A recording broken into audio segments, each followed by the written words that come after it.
Estamos chegando mais um episódio do Pode Prosear. Como é que você tá? Tô bom. Beleza? Tô bom. Episódio 22, 2022. Vamos ficar aqui por 2 horas e 22 minutos. Número cabalístico. Cabalístico, hein? Nossa, o que Número 22, 2022. O que os astros revelam, hein? Bom, sejam bem-vindos a mais um episódio. Desde já, em nome de Estúdio Nando Oliveira, Açougue Vaca Gorda, Laboratório Central e Oral Sim Implantes, este é o seu Pode Prosear, o nosso Pode Prosear. Aqui pode falar muito, né, Bruno? Pode, aqui pode. Porque a conversa vai longe, né? Nossa, longe, sempre longe. E o assunto de hoje, justiça versus política. Quente, hein? Ano eleitoral, né, cara? Nada mais sensato do que conversar sobre isso. E eu acho que vocês vão gostar, sabe por quê? Nós convidamos um sujeito que conhece e muito a respeito desse tema, porque ele trabalha diretamente com isso. Não vai esperando você que vai ser aquele assunto muito burocrático, não, porque ele fala a língua do povo, como deve ser. Fique à vontade. Tá começando então mais um Pode Prosear. Justiça versus política. Eu sou mais a justiça. Vamos lá. Vai.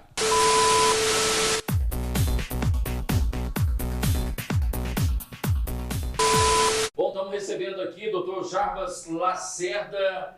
Desde já o nosso muito obrigado, viu, doutor, por ter aceito o convite, estar aqui com a gente para a gente debater um tema muito atual, né, de passagem.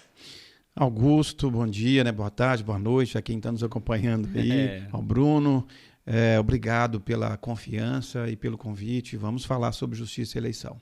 E de uma forma bem tranquila, porque é um tema que às vezes o pessoal... Bom, eu costumo dizer que só lá no STF que eles falam coisas lá que ninguém entende, mas aqui nós vamos traduzir para vocês. E olha, deixa eu trazer aqui um resumo do Dr. Jarbas, Bruno. Eu já conheço o Dr. Jarbas, hoje eu estou conhecendo pessoalmente, né? Sim. A gente sempre conversou por telefone, marcando entrevistas, enfim, mas hoje eu tive a oportunidade de conhecer pessoalmente, ele é até bem mais alto do que eu imaginava. Altão. Altão. O Dr. Jarbas é advogado, especialista em direito público, mestre e doutorando em direito constitucional, professor, graduação em pós, né? E também direito constitucional, administração e tributário. Que currículo, né, doutor? É um resumo de vida, né? Mais do que os títulos, é a experiência e a vontade de contribuir com a sociedade. Muito mais do que título, isso pouco importa. Mas é um extrato que as pessoas costumam valorizar, né?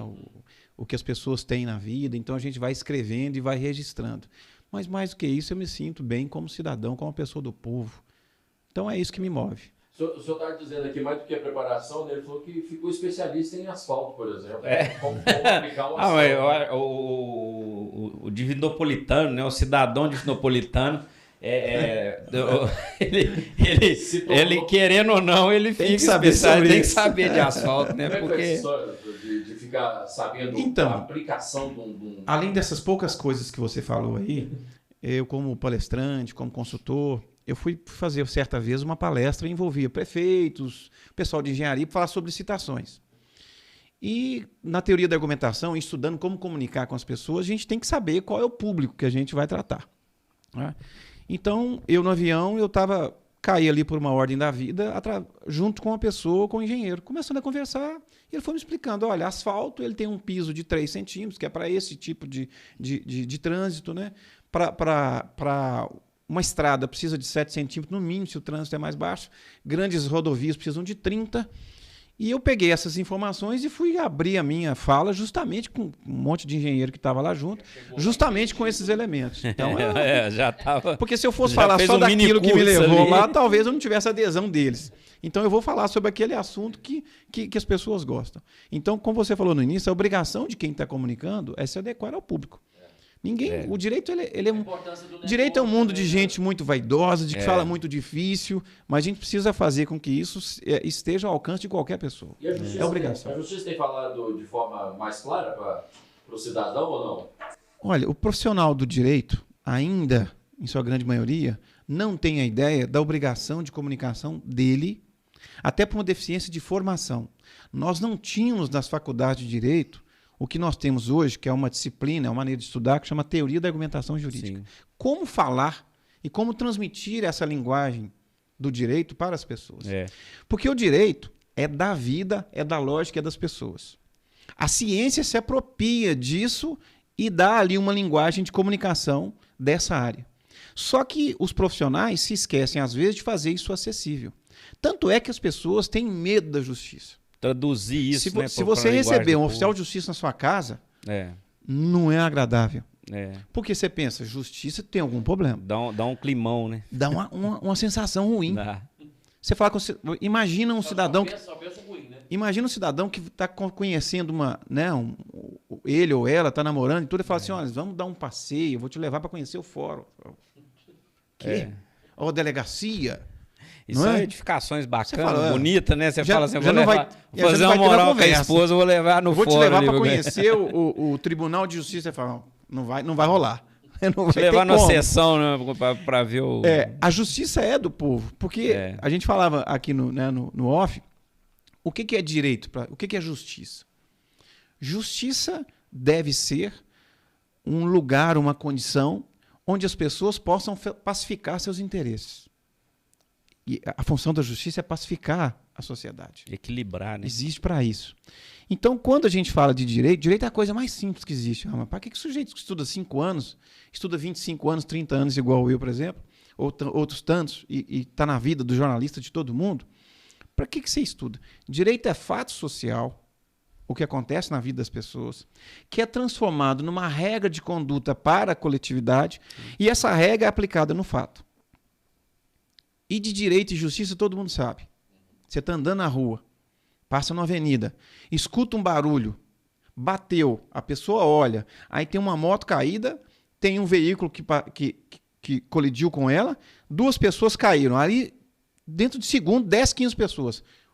O motoqueiro está certo, o motorista está errado, ele avançou o sinal, então todo mundo é juiz. E sempre que você vê alguma coisa assim acontecendo, alguém ali saiu da empresa, o outro você fala, não, você tem direito a isso, você tem direito a aquilo, todo mundo é advogado. É verdade. Entende? É natural, né? Então, qual que é? E tem os palpiteiros, porque é de direito, entendeu? Direito é da vida, e a pessoa se sente legitimado. A dificuldade é a justiça se aproximar do povo. A justiça está acessível ao povo. E como é que se faz isso? Primeira coisa é a linguagem. As pessoas a primeira coisa que afasta, e às vezes é feito para afastar, é a linguagem. Exatamente. Por que tem tanta adesão na comunicação? Porque vocês falam a linguagem que as pessoas compreendem. E se eu não compreendo, eu não tenho interesse. Verdade. O interesse surge quando eu tenho compreensão do tema e eu estou me inserindo nele. Está falando de algo que eu conheço, que é da minha vida. Quando eu começo a falar de coisas que estão muito distantes, a minha tendência é deixar para lá, né? Deixar para lá. Sabe? Agora, o desafio da justiça é fazer acessível. Porque no Brasil todo mundo sabe o que é justiça. Se você pegar uma criança de 6 anos, um senhor de 80, e colocar qualquer caso, ele vai te dar uma visão sobre ele. Porque isso é da vida. Talvez ele não tenha a técnica, porque não tem ali como tratar aquilo. Né? E às vezes a dificuldade das pessoas compreender isso é muito grande, porque também é complexo. A relação humana é muito complexa. O senhor me dizia do Código da legislação brasileira, quantas leis? Hoje, para você ter uma ideia, nós somos o país que mais produz leis no mundo. Mais de 21 mil leis federais em vigor. Nós temos mais de 1.300.000 atos normativos. O que é isso? Aí você está falou linguagem, me explica o que é isso. Eu estou falando de portaria para você entrar em um lugar, resolução, decreto, tudo isso que é feito pelos poderes. Portaria ali, não é. Pelos... Portaria não é onde fica o porteiro, não. Não é onde fica o porteiro, não. Pode ser onde fica o porteiro também, porque é uma portaria. Pode ser uma portaria que vai... Que é uma ordem. Muito, é uma ordem. É uma ordem, né? Uma ordem. Então você tem, por exemplo, assim, regra de vacinação agora. O sujeito tem que tomar vacina, não tem que tomar vacina. É direito dele, não é direito dele. É obrigatório, não é? É obrigatório, não é? Aí por quê? Aí todo mundo que a pessoa, toda vez que a sociedade tem um problema, pensa assim, vamos fazer uma lei. E nós somos especialistas em fazer lei. No mundo, nós não temos. E nesse conjunto que eu falei com vocês aqui, de mais de 21 mil leis federais, porque todo mundo faz leis. Fora a emenda, né?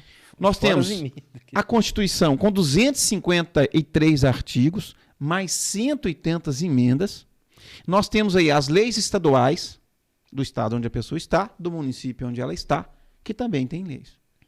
Então a vida do sujeito é lei. Ah, mas eu sou livre. Liberdade é relativa. A única maneira de eu conviver numa sociedade é que as liberdades sejam limitadas. Porque as pessoas param liberdade. Eu quero a liberdade absoluta. Ela não pode existir, não porque existe. senão não existia nada Não do que tem nós como, temos. Não tem como. Tem E regra. lá atrás, né? Lá atrás teve um que começou isso aí com só 10, né? Escrito numa pedra, né? Então, A gente tá falando. No off que nós falamos desse jeito. Que não teve advogado. E que morreu porque não teve um advogado. Exatamente. Uma defesa justa. Uma defesa Teve um justa. juiz parcial. O que o povo quer? Prende Jesus, né? Ou solta Barrabás. Ou o contrário. Até na fala que ele já fez, ele já sugeriu quem deveria ser solto. Mas na própria fala. E olha que um cidadão, como a gente falou aqui no início, a figura Jesus, não biblicamente falando, o lugar mais longe que ele teve foi 143 quilômetros na fuga para o Egito, quando era ainda, né, bebê. Criança, bebezinho. Esse cidadão não conheceu o WhatsApp, ele não conheceu o Instagram, ele não conheceu o telefone, fax, nada disso. O marco temporal do mundo é em razão do nascimento dele. A data mais comemorada no mundo, seja de religião, o que for, é em razão dele. Então eu não posso... Não estou falando necessariamente de crença. De poderes e dogmático e divino, não é isso. Eu estou falando de poder de comunicação. Não é uma doutrina, né? E morreu por falta de um advogado. Eu sempre, os alunos chegam na faculdade e falam com eles, olha, cuidado. A evolução, né? A evolução da justiça, eu acho que o Brasil, principalmente, por ser um país de terceiro mundo, eu acho que lá fora, você vê muitos, inclusive filmes, às vezes a ficção relata alguns casos reais, né? Que você vê aquele filme da Ellen Brockovich, né? Que ela foi atrás lá das empresas que estavam poluindo o solo e tal. Então, assim, eu acho que vai muito da capacidade da sociedade como um todo. Num país terceiro mundo, às vezes a pessoa tem pouco acesso às informações, a um código civil, um código penal. Um determinado grupo é ótimo, né? Exatamente. A conveniência, exatamente. E eu mesmo, igual eu sou estudado, meu pai é estudado. Meu pai, ele morre de pavor de justiça e acha que e ele tem um grau de instrução bacana, formado e tal, administrador de empresa.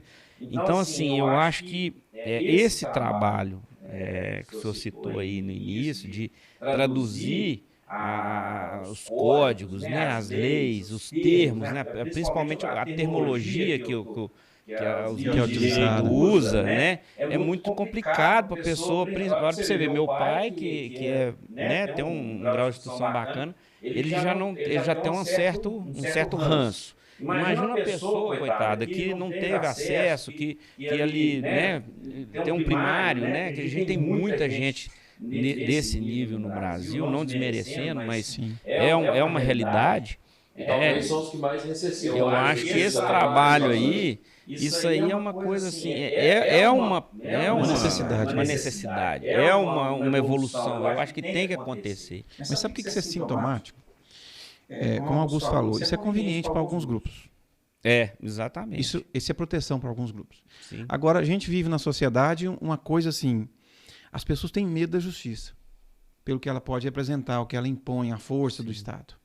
Né? Porque quando a justiça não pergunta se quer, ela manda fazer. E as pessoas não gostam de receber ordens. Não.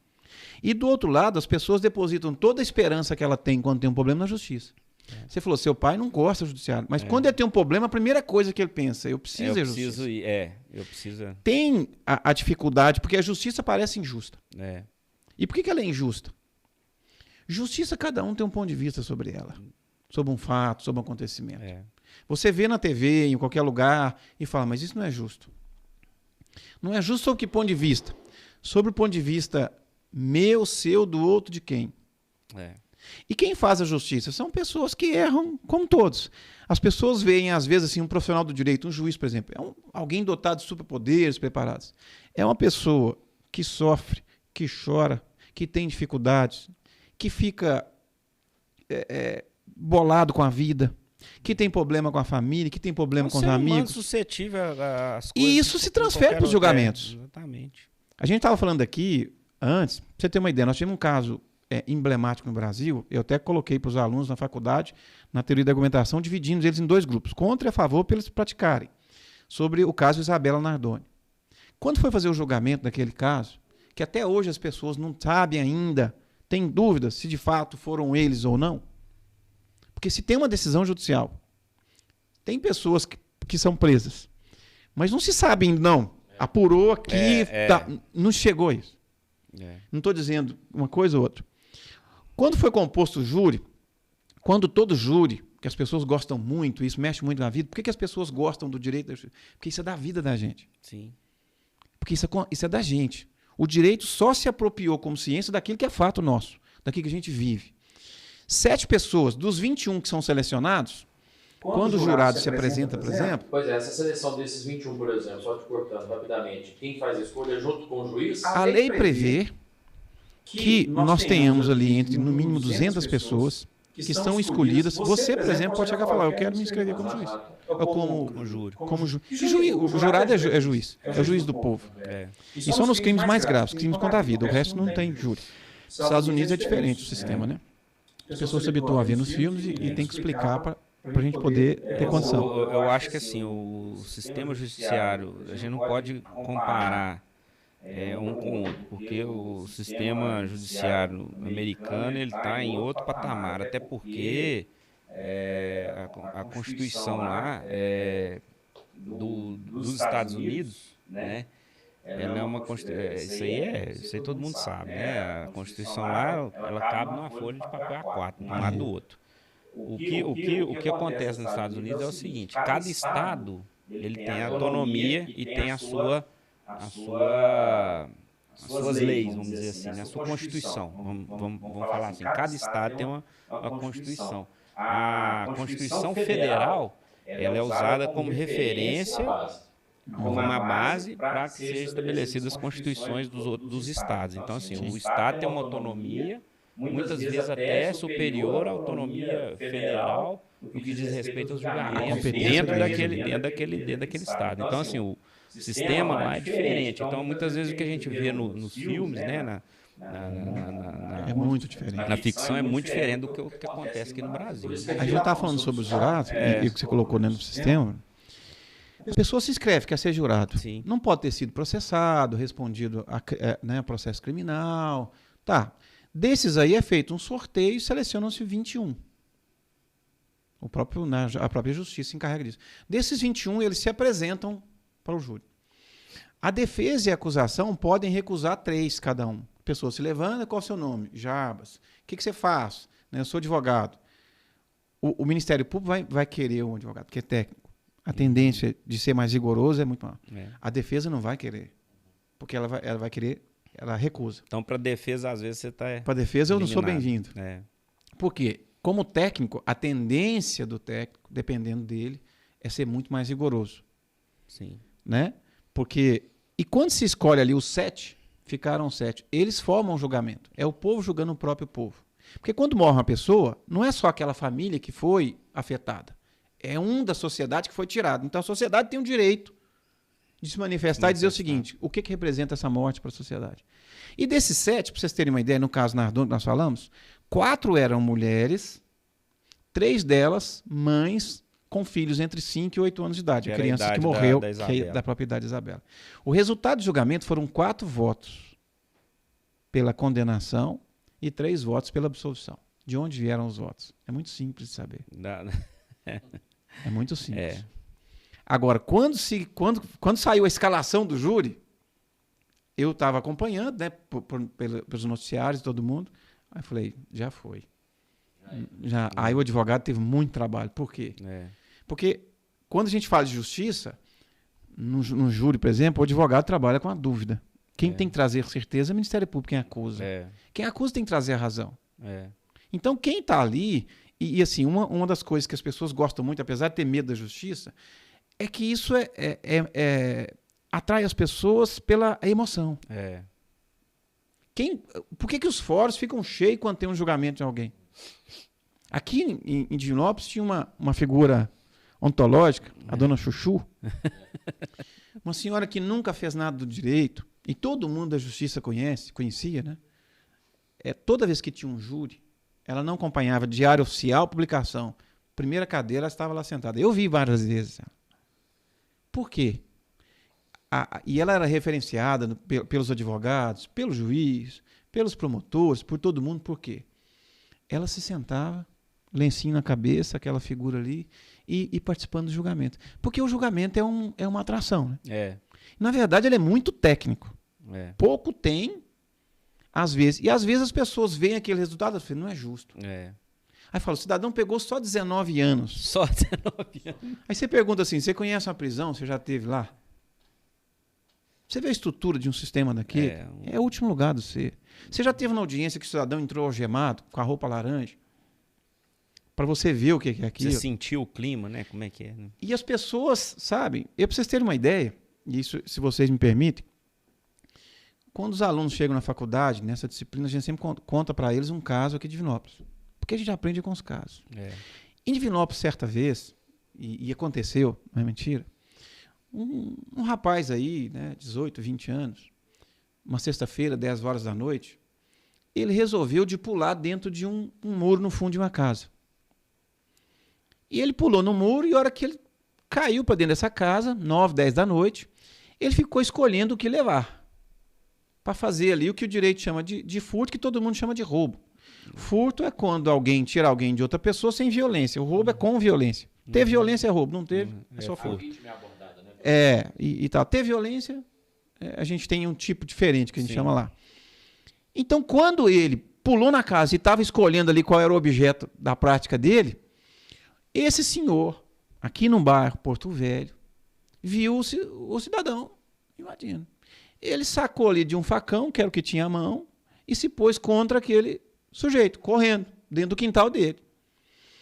E esse jovem, esse rapaz que estava vendo essa condição, estando ele desarmado, ele viu que as armas não estavam equivalentes, então ele foi correr. Pulou o muro de volta e esqueceu o pé para trás. Nele esqueceu o pé para trás, a arma veio... Passou, cortou o pé. Decepou o pé. Esse caso foi para o judiciário. E qual foi a decisão judiciária? Tentativa de homicídio ou lesão corporal? Aí veja bem. A maioria das pessoas imaginam que esse senhor poderia fazer isso. Todo mundo. Porque invadiu sua casa, você pensa, eu posso... Então não é direito, Só que... Defendendo meu patrimônio. Exatamente, mas aí você falou a palavra-chave. O que estava em jogo ali? Patrimônio de um lado, vida do outro. Qual que é o bem mais importante? Não tem dúvida que é a vida. O que esse do facão agrediu a vida? O que aquele que estava tentando furtar agrediu o patrimônio? São bens de natureza distinta. Todo mundo sabe disso. Mas todo mundo achava que devia fazer isso. Esse senhor foi processado por lesão corporal grave. Respondeu um processo, foi penalizado. Aquele outro foi penalizado por invasão de domicílio, porque o furto só estava na cabeça dele. Ele não conseguiu... Ele olhou e nem colocou em prática. Todo mundo sabe que ele queria subtrair alguma coisa ali, tirar o que não era dele. Todo mundo sabe disso. Só que estava na cabeça dele.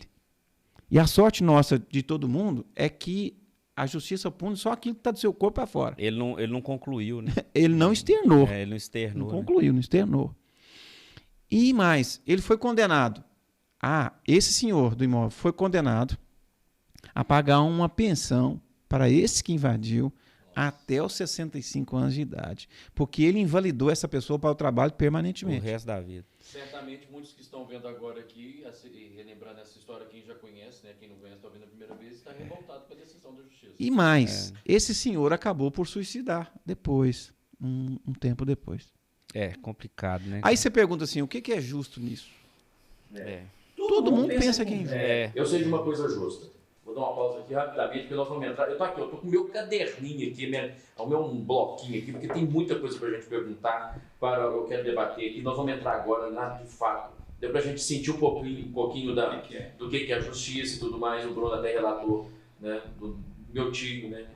Pai dele que tem receio da justiça. E meu pai, fala a verdade, meu pai chegou a fazer, eu acho que 2 anos de direito, na época da FADOM ainda. Eu acho que deve ser para tentar entender um pouquinho e perder esse receio dele. Né? Alguns não têm receio da justiça, principalmente ligados à justiça. Mas antes, deixa eu dar um recado aqui. 2022 está começando ainda e dá tempo de você, aliás, colocar metas na vida. E colocar metas na vida é você deixar o seu sorriso bonito, né? Sempre a mastigação perfeita. Isso tudo é qualidade de vida, saúde para você. Eu estou falando da Oral Sim Implantes em Divinópolis, a rede de clínicas número 1 em implantes dentários no Brasil, agora em Divinópolis, já há quase 2 anos.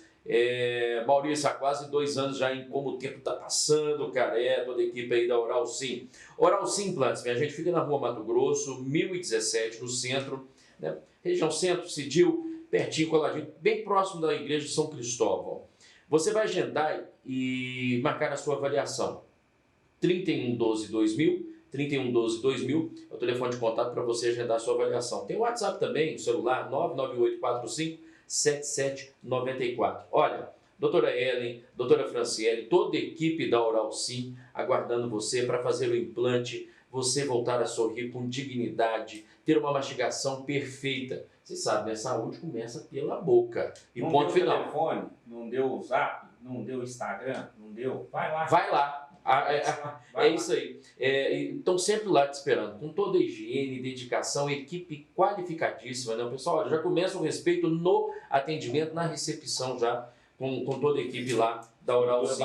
É muito bacana. E tem, né, o apoio, né? Tem um cara carismático que apoia a Oral Sim. Leonardo, nós temos o nosso aqui. O pessoal costuma falar que nós temos o nosso. Então, ó, nosso chaveirinho de Leonardo. Na hora de você fazer mais conforto e bem-estar em sua rotina, com uma prótese protocolo na Oral Sim. Olha, vai lá, a equipe está te esperando.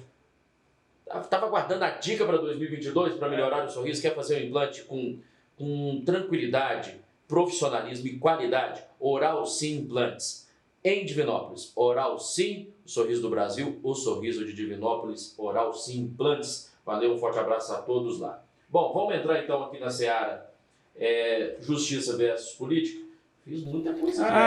Eu já ia perguntar onde que essa...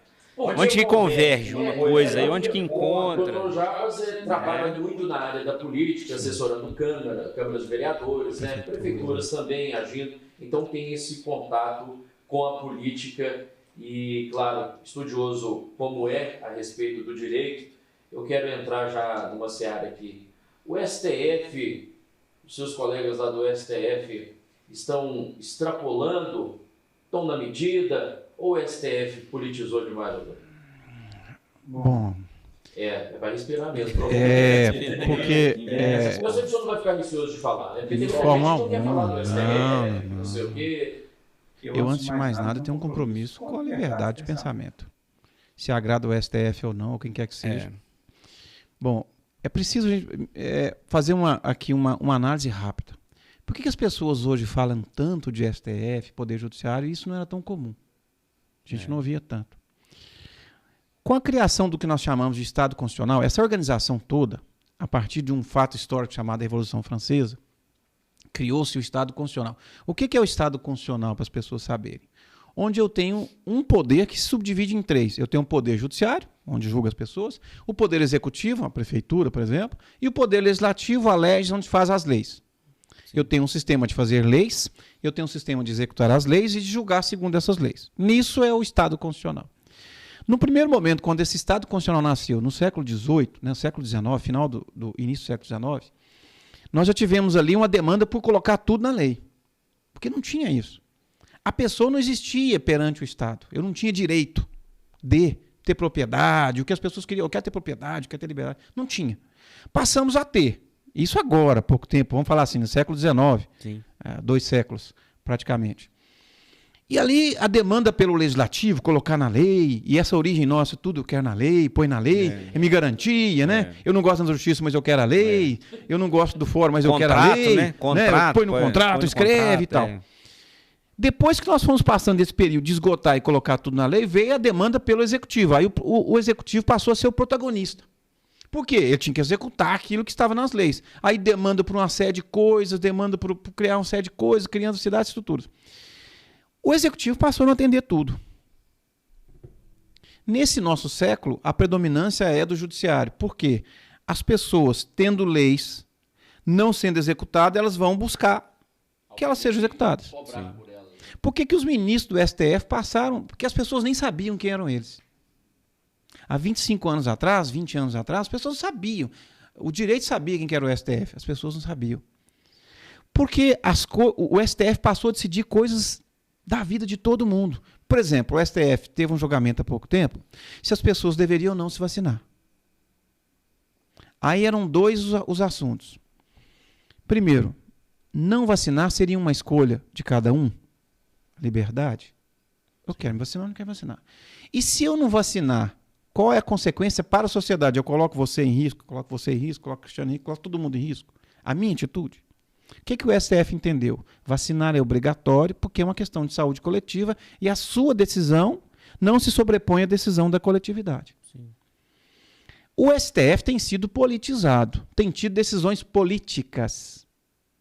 E eu tenho ouvido agora coisa que eu nunca tinha ouvido no direito, que é um senhor presidente da República, com respeito ao cargo e a quem pensa diferente, ou não é questão política, ele disse há pouco tempo, eu tenho 20% do STF. Eu tenho 20% do STF. As escolhas são de acordo com o que eu quero. Aí é um problema sério. Porque a decisão não é de acordo com o direito da justiça, é de acordo com quem me indicou que é. Quem ficou com o restante? Quem está com os 80%? Pois é.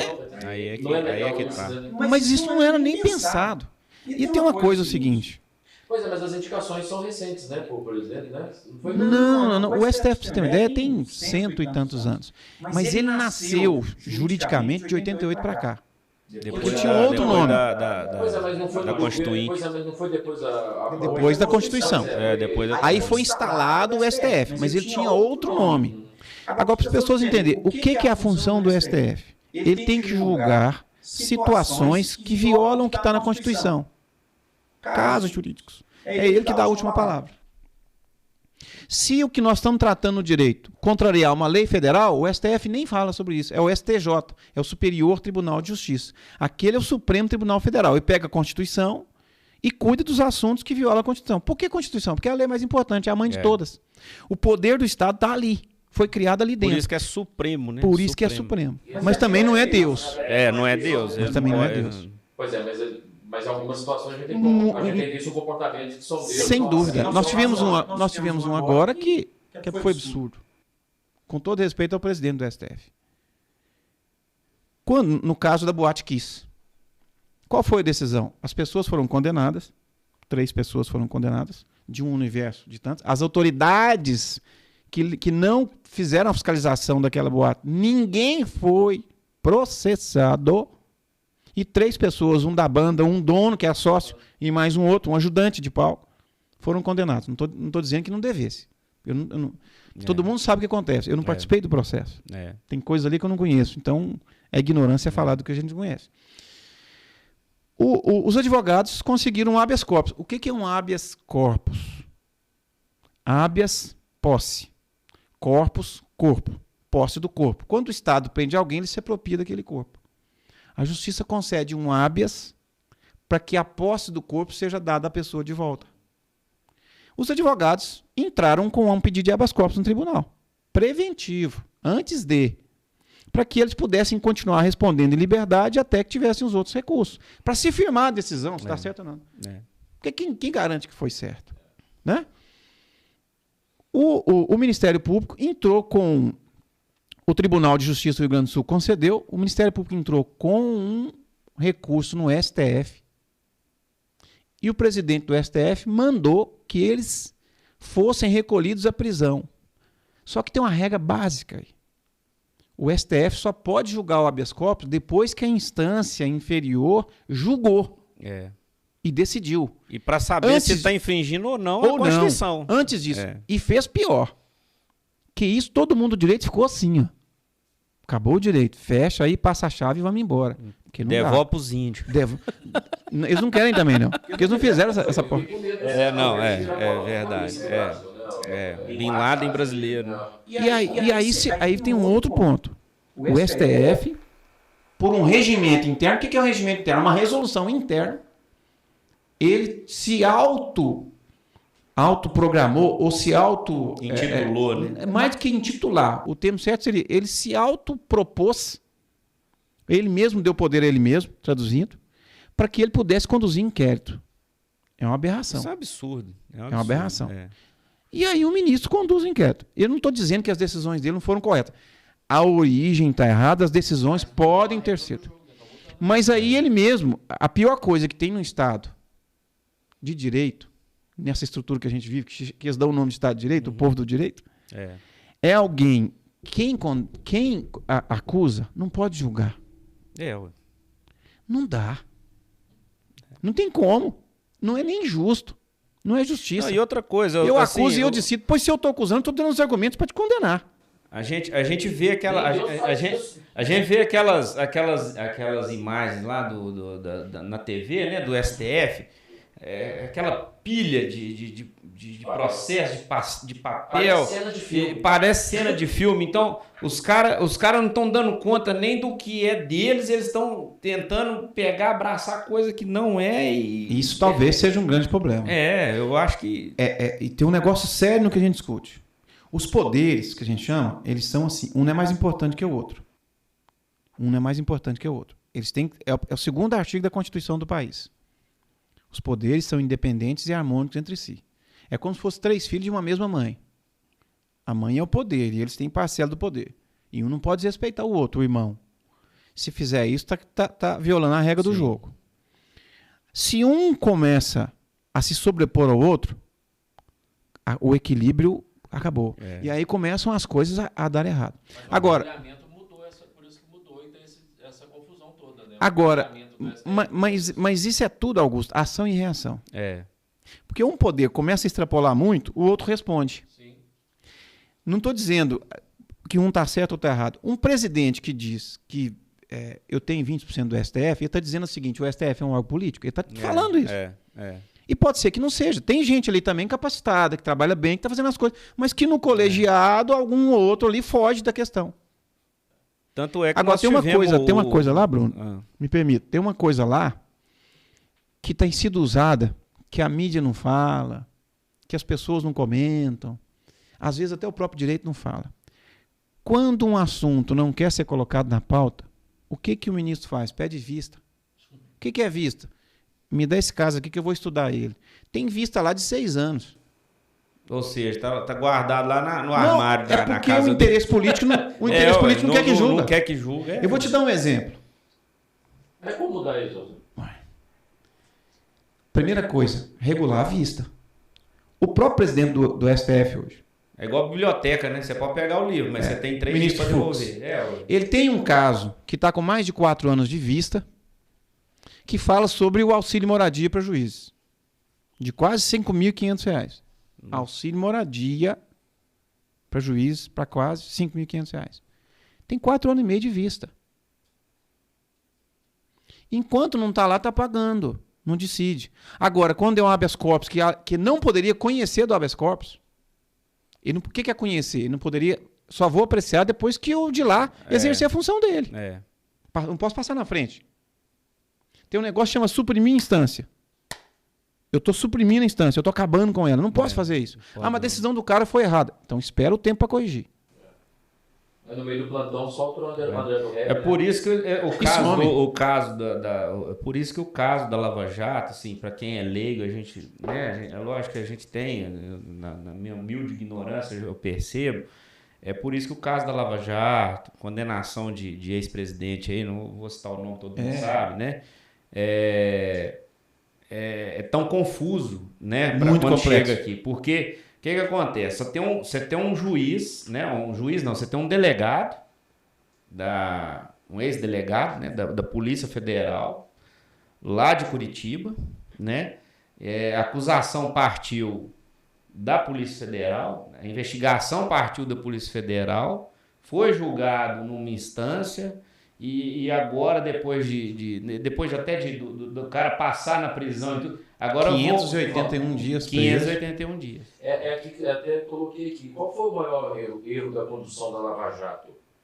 Foi o Moro ter saído da Lava Jato? Ou ele só fazia parte do esquema do que a gente hoje percebe que o foco era a política na sequência? Ele fez parte de um jogo político. Misturar direito e política. Mecanismo. Misturar direito e política. Aí foi o erro.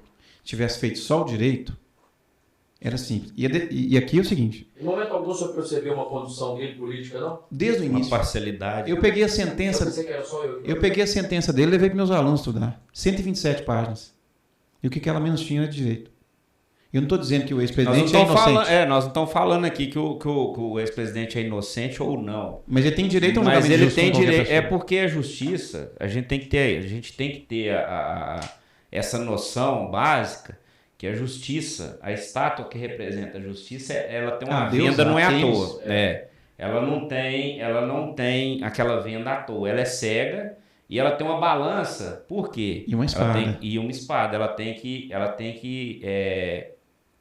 que garantir, né, o equilíbrio entre os dois lados. Então ela tem que avaliar, Ouvir todos os lados e aplicar a força do Estado depois que o equilíbrio está posto. Exatamente. Então, quando você... É lógico que quando você analisa um caso desse, mesmo não tendenciando para o lado, ele é culpado, ou ele não é culpado, ele é inocente, você tem que ter essa noção, porque quando você tem uma tendência, ou você tem... Isso tem um nome no direito.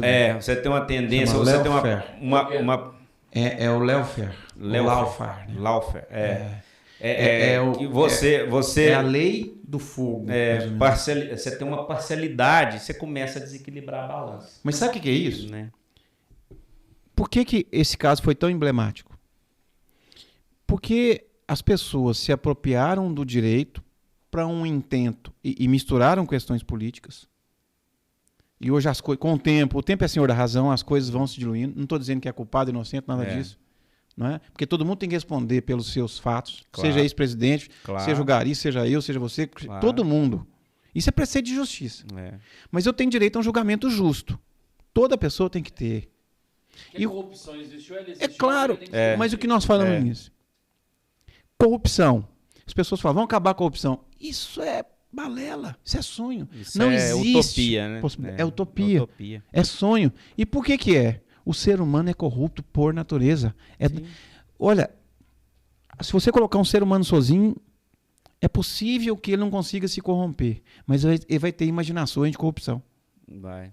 Naquele, né, no livro lá do Náufrago, o Sexta-feira, no diálogo deles, ele tentava corromper o Sexta-feira, que era só a imaginação dele. Mais nada.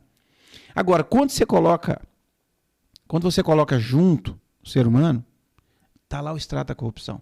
O que nós temos na sociedade é ter a corrupção em menor grau, num grau que seja admissível, que é difícil você falar admitir corrupção, tolerável, mas isso é controlado, melhor palavra. Controlado. Mas como controlar uma legislação mais pesada mesmo? Lei não resolve o problema. Não vai resolver isso. Lei é fato acontecido. É igual você falou do ladrãozinho lá, ó. Ele não tinha concretizado a ação, não tinha externado, não Agora, saiu do a coisa pensamento dele. é tão complexa, Augusto e todas, tão complexa. Porque quanto mais a sociedade é desigual, maiores são os problemas de violência na sociedade. Hoje, para vocês terem uma ideia, no sistema penal hoje, prisional, a maioria dos presos é entre 18 e 26 anos, segundo a UFMG. São pessoas negras, pobres e sem instrução. A grande maioria. A política criminal no Brasil tem esse tipo. E tem um grande problema. Aqui que nós falamos agora há pouco.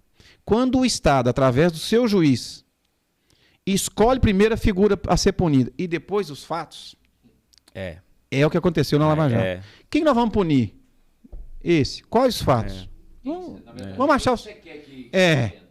Vamos pegar os fatos. O que é o direito? Eu tenho o fato e a partir do fato eu vou ver as provas. Isso é justiça. Tem que ter, assim, a gente acompanhou, né, teve várias séries sobre isso, teve um mecanismo, né, que foi uma série muito bem elaborada, mas se você olhar lá, se você for olhar, se você for dar uma analisada, eu acho que houve uma precipitação. Eles acabaram... você vê claramente que eles acabaram sacrificando a investigação, que estava conduzindo de uma forma bacana, Na verdade, eles interromperam a investigação baseada em poucas... Por um projeto que estava fora da investigação. O jogo político foi maior. Foi maior. Exatamente. Determinou os caminhos ali. Exatamente. E aqui precisa fazer uma... Neste caso, tecnicamente falando, o STF jogou correto. Porque o fato não poderia ser tratado ali. Todos os fatos ali aconteceram no Rio de Janeiro. O fato aconteceu em Divinópolis, eu vou julgar ele em Santo Antônio do Monte? Já tem alguma coisa que não bateu. Desde o início, a defesa alegou isso lá. A vara é incompetente, você tem que mandar para o lugar correto. Mais uma vez, nós não estamos falando que é inocente ou quem é ou não. É porque simplesmente o que o STF fez? Falou, gente, aqui... Né? Fica bem claro, tá anulado, só... Na verdade, aquilo que foi feito, foi mandado hoje para uma vara, se entendeu que os fatos aconteceram em Brasília, os fatos na Petrobras, mas foram decididos em Brasília, e que a vara de Brasília, que está tratando do processo hoje... Na verdade, eles pegaram e falaram assim, não, isso aqui foi conduzido errado. Vamos passar para quem é de direito. Troca a gaveta e aqui, ó, fizeram errado lá atrás, aqui, julga aí, vê como é que tá, conduz a investigação e tudo, pra gente chegar e julgar de acordo. É o que você falou no início, agora há pouco. Uma precipitação, uma vontade política colocou em risco tudo aquilo que o Estado estava fazendo. Exatamente. Vamos fazer, depois a gente vê. Tanto é que teve o fatídico, o ex-magistrado falou semana passada, ele foi traído pela consciência, e ele disse o seguinte, o processo era para combater o partido. Exatamente. Isso é claro, né? Era para derrubar o mas só o mais último que não sabia disso. Agora, eu acredito que se tivesse sido tocado de acordo, né, investigado, né, mesmo que tivesse demorado mais tempo, né, vamos supor, nós estamos falando aí de 3, 4 anos, não foi? 3, 4 anos da época que decretou a prisão, né, prisão preventiva. Eu acho que se tivesse esperado esses 4 anos até agora, hoje a gente teria uma decisão favorável ou não do que teve, que pudesse ser correta, que pudesse ser correta, mais assertiva possível, clara, mais justa, inclusive mais justa, né? Porque a ideia foi boa, né? A ideia não colou. Mas Augusto, você falou no off antes de a gente começar a nossa conversa, sabe, Bruno? Quando o juiz aparece muito no jogo, na partida do futebol, tem alguma coisa errada no futebol. Quando o juiz não aparece, o futebol se decide, e as regras são cumpridas, e o resultado... Porque um processo é isso. Os atores fazem um jogo, né, ali participam, segundo as regras, e no final se tem um resultado, que é o extrato da justiça do que foi a partida. Foi feito. Agora, quando o juiz fala assim, não, você vai ganhar, ou você vai perder... O árbitro, no caso, porque a gente chama de juiz, mas é o árbitro. E os juízes não gostam. Aí é complicado. Deixa eu dar mais um recado aqui, eu já vou deixar a pergunta no ar aqui. Você gostaria de mudar o formato das indicações ao STF? Mas você vai falar daqui a pouquinho. Antes, deixa eu dar um recado para você. Laboratório Central, o Dr. Jarbas passa lá, eu tenho certeza disso. Ele é muito bem atendido no Laboratório Central. Tem sempre uma unidade pertinho de você, em várias cidades da região. Inclusive na minha querida Bambuí, na nossa terra Bambuí, Bruno. Aliás, o Bruno nasceu em Belo Horizonte, mas cresceu junto com a gente em Bambuí também. Mas é isso. Laboratório Central, sempre uma unidade pertinho de você. Bom, você quer fazer exame para saber como é que está a saúde do seu filho? Lá tem. A sua saúde, lá tem o exame que você precisa. Ó, qualidade, eficiência e o resultado que é credibilidade. É disso que eu estou falando. Eu estou falando de causa própria, porque pego meus resultados, levo ao meu médico. Olha, você passou no Laboratório Central. Que bom que você trouxe. Você fez o seu exame no Laboratório Central, indicado também por vários médicos. Então, o Laboratório Central, sempre uma unidade pertinho de você. E a gente agradece essa parceria aqui. Olha, destacar que nós estamos ainda na pandemia, não é? Então você que precisa fazer um teste Covid, lá no Laboratório Central tem todos os exames relacionados à Covid-19. Então você pode procurar o Laboratório Central e ter certeza com o resultado que você vai pegar. Agradecer ao Dr. Matheus e toda a equipe do Laboratório Central, sempre atenta com todos aqui do Pode Prosear. E essa é a minha dica, é a nossa dica para você na hora que for fazer o seu exame. Não é? Nós estamos aí no período de férias, né? Janeiro, a turma aí, antes de viajar, veja como é que está a saúde, né? Saúde do seu filho, daqui a pouquinho vai retornar para a sala de aula, então faça lá o check-up também. Sempre promoções de exames para a criançada, para a família toda. Laboratório Central, sempre uma unidade pertinho de você. O telefone do Laboratório Central, 37-3222-7700. As redes sociais do Laboratório Central MG. Tem no Instagram, tem no Facebook, na internet tem um site, né, laboratoriocentral.com.br. Lá você tem as informações em quais cidades o Laboratório Central está. E eu estou sabendo que logo tem cidade aí que dá para receber também, uma cidade que eu conheço muito bem. Dá para receber o Laboratório Central. É? Qual será? Eu tô com um palpite aqui, mas eu vou... Será que... Eu acho não, que não segura aí que a gente vai trazer aqui. Vai. Novidade. Eu já estou sabendo, eu conheço muito bem essa cidade. Conheço muito bem. Eu até sei onde que é. Eu vivi um bom tempo lá. Eu até sei onde então segura, depois a gente vai falar. Laboratório Central é uma estrutura... Aliás, agora tem também no Laboratório Central como unidade no bairro São José, lá no Alto da Paraná. Anexo ao posto lá, né? Estacionamento, espaço Kiss, muito bacana, confortável. Parabéns aí toda a equipe Laboratório Central. Agradecer esse espaço, momento que a gente precisa de manter esse projeto aqui no ar, né? E a gente conta com os apoios aí, com os parceiros, né, doutor? Ficou a última, antes da gente falar do Laboratório Central, deixei a pergunta. É possível mudar? O senhor acredita que talvez seja vantajoso para a sociedade mudar esse formato das indicações ao STF? Nada, deixa de lado. Não é presidente que manda, que indica após uma sabatina do Congresso para poder assumir uma cadeira no STF. Toda vez que a gente tem um problema, seja em que ordem for, a gente sempre procura um meio de mudar os instrumentos do problema. Isso é regra na vida. Então, quando a gente fala sobre as indicações, a gente vê que o problema é no formato da indicação. Ele tem que ser aperfeiçoado, Augusto. Sim. Mas ele foi muito bem pensado e ele é muito mal executado.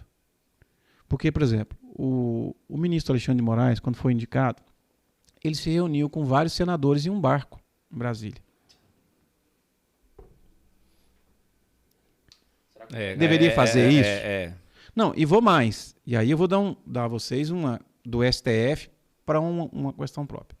Eu, por exemplo, figurei por 2 vezes na lista sextupla, tentando, para desembargador do Tribunal de Justiça em Minas. E a escolha primeiro é feita entre os conselheiros da OAB, que são 136. Extremamente político. Esse currículo que você falou aí no início, se ele for, não valeu pouco ou quase nada. Revoto. Nossa. Político. Mais uma vez. Mas eu não me dispus a fazer esse sistema. Se querem apreciar o currículo, tudo bem. Se não, tudo bem também. Mas as pessoas fazem de tudo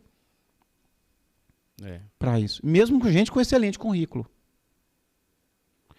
E os próprios, no caso meu da Ordem dos Advogados, os próprios que estão indicando. Porque como é que funciona isso? Porque tem no STF, vou dar um exemplo mais próximo.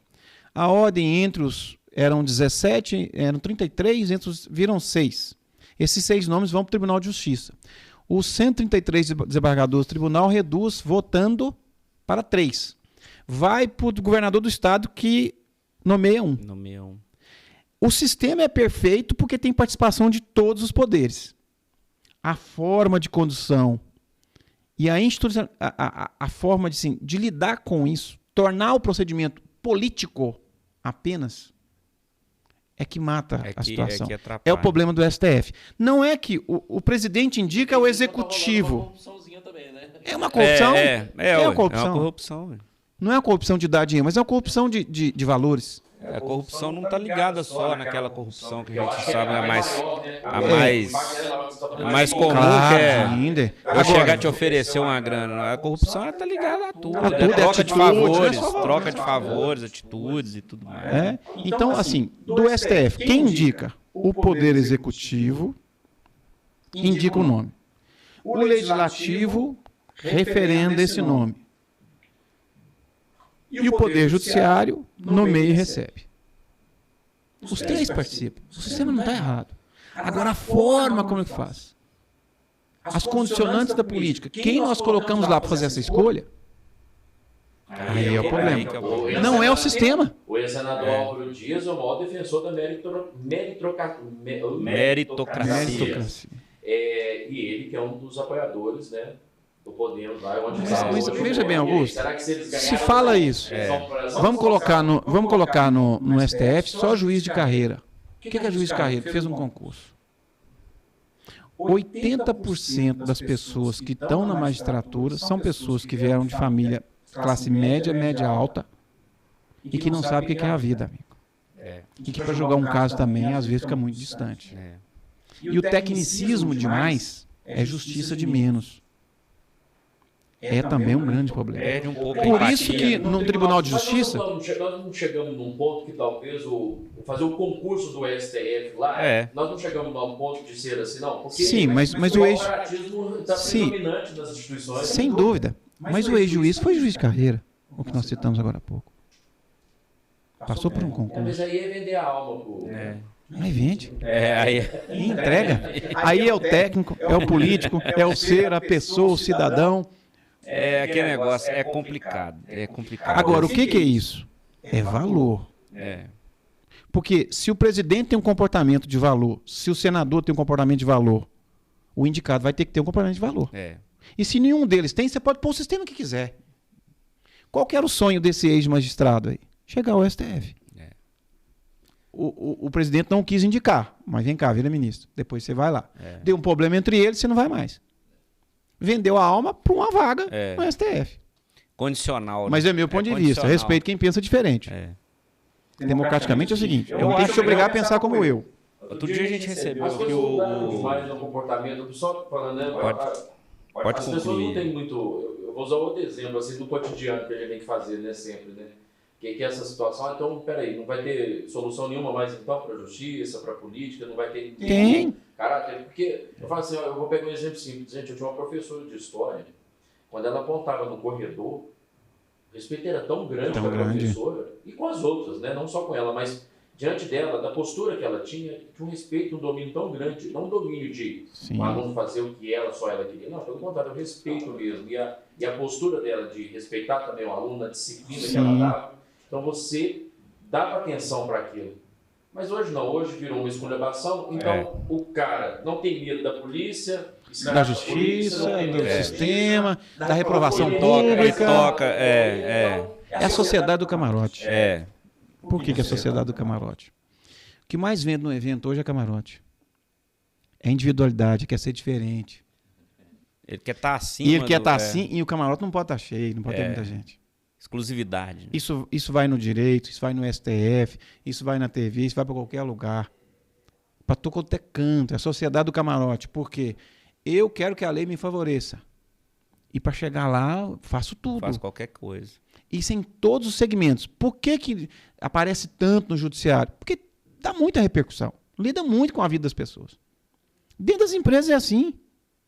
Tem muita gente que é do camarote. A sociedade do camarote.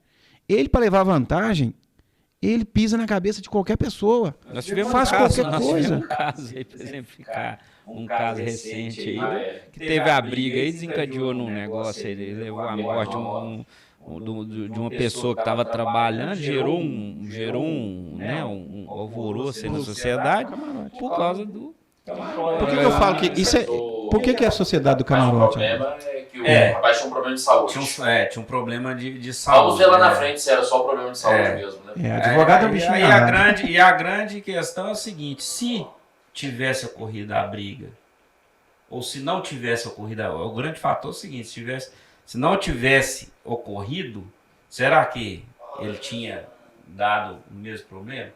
Né? Então, mas assim, e essa máxima de que só quem tem dinheiro é que consegue bons advogados, infelizmente é isso ou não é isso? Não é bem só quem está solto é só... Vamos aproveitar esse assunto aqui, porque na época houve, porque tem dinheiro, tá na rua aí. Não acredito que... Até pra gente poder tirar essa mancha, esse mito, então, é mito, assim, agora. A justiça. Não se sinta ofendido. Não, claro que não, pelo contrário. Não, eu sou um grande crítico da própria justiça e dos próprios advogados. Eu tô falando isso aqui porque a gente escuta isso. Não, mas as pessoas têm essa ideia. Por que tem essa ideia? Primeiro, vamos lá. Quem libera ou deixa de liberar é o magistrado, é o juiz, não é o advogado. Agora, um advogado bem preparado leva, elucida e tem argumentos para esse juiz dar o convencimento. Agora, vou te dar assim, que acaba com esse mito. Nós temos Defensoria Pública do Estado. Tem excelentes defensores. Fazem um trabalho espetacular. Gente muito qualificada. E tem muita gente presa hoje. O Brasil hoje tem 800 mil encarcerados e mais de 450 mil mandados de prisão em aberto. Nós somos terceira população carcerária do planeta. Se prender todo mundo, vamos ser a primeira. Porque as pessoas, a sociedade, tem verdadeiro delírio pela prisão. As pessoas têm um gozo coletivo com aprisionar o ser. Sabe? E assim, colocar algema e apontar uma arma, isso está no inconsciente de todos. É sobrepor ao outro. Então, assim, agora, e respondendo e fechando. Por que esse mito de quem tem bons advogados não fica preso? Porque quem não tem bons advogados não tem assistência. Não tem defesa no processo. Ó Jesus. E acaba sofrendo ali os intempéries do tempo, do número de processo do magistrado, da atenção, a morosidade da justiça, não tem manifestação no processo, o juiz ele age-se provocado, ele não é defensor. Falta de parcialidade. Falta de parcialidade. Porque, ô Bruno, sexta-feira, 11h40 da noite.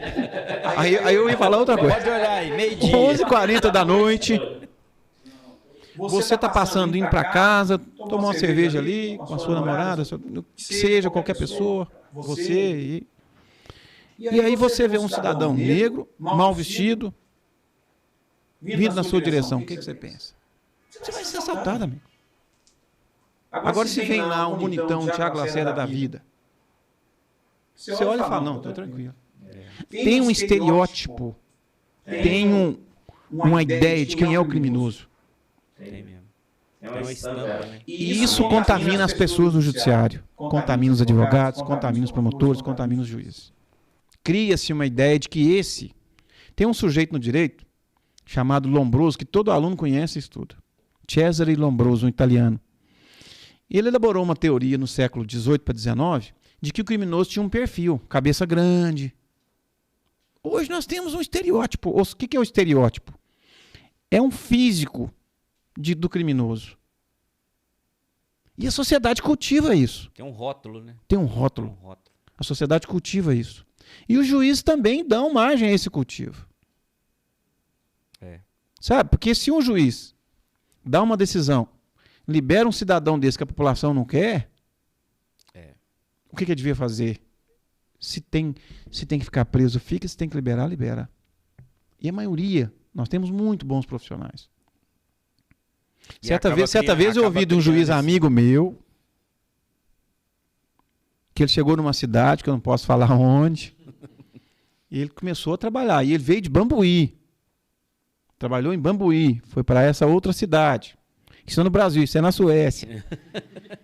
E ele recebeu a vara com muitos processos. Muitos. E ele começou a trabalhar. Processo e tal, respondendo, recebendo advogado e tal. Aí no cafezinho, um colega dele também, juiz, falou o seguinte: aqui, fulano, você podia tirar o pé do acelerador, porque está ficando ruim pra gente, trabalhando muito. Tem um caso parecido. Porque juiz não é Deus. Advogado não é Deus, promotor não é Deus, jornalista não é Deus, gari não é Deus. São pessoas sujeitas a isso. Então o sistema de justiça, principalmente na área penal, ele tem um estereótipo. Como é que eu vou desmistificar isso? É o exemplo que eu dei aqui agora. Todo mundo que tá assistindo a gente pensou o seguinte: vai me assaltar, quando a gente fez aquela colocação. Mas se vem lá um Thiago Lacerda de terno, assim, né, um parente lá e tal. Não. Você tá Ou tranquilo. seja, se o cara tiver com intenção de assaltar mesmo, que ele vai bem vestido, bonitão, cheiroso, que ele tem muito mais chance de sucesso Muito do que o outro. Só que tem um detalhe. O criminoso ele não é inteligente. O que ele chama de marginal? Porque tem o Estado e ele fica à margem do Estado. Uma estrada marginal, está na beirada ali. Né? na borda, né? Na borda. Então ele é marginal. Ele não reconhece o sistema. O que é o sistema? O sistema de direito, o sistema de justiça, ele não reconhece. Porque ele não se inclui. Mas está dando razão? Não. É muito difícil numa sociedade. Por exemplo, você imagina um rapaz de 16 anos, pobre mesmo, assim como tem muitos, né? Que convive com um colega, por exemplo, que tem dinheiro sobrando e que esfrega na cara deles um tênis de R$800. E não tem lá um chinelo para colocar no dedo. Que visão de mundo que esse sujeito tem? Não estou falando que justifica, explica. E as redes sociais hoje vieram até para poder fazer isso ainda mais, né? Porque a todo momento você só vê alegria e a pessoa que às vezes está num além das, é uma alegria também, nem sempre alegria, né? É tudo fugaz, né? É uma sociedade líquida. Exatamente. A sociedade do camarote é também a sociedade das 3 telas. A tela do computador, a tela do celular e a tela da TV. E viva a tela da TV. Agora, por que é? A minha tela, a gente mostra É boa, mas tem telas boas e telas não boas. A internet é uma maravilha, mas é uma desgraça. Perdoa a expressão. E tem uma Conforme o uso. Quem que usa mal? O ser humano. E tem uma linha muito tênue que separa, né? Que é o olhar crítico de quem está vendo, né?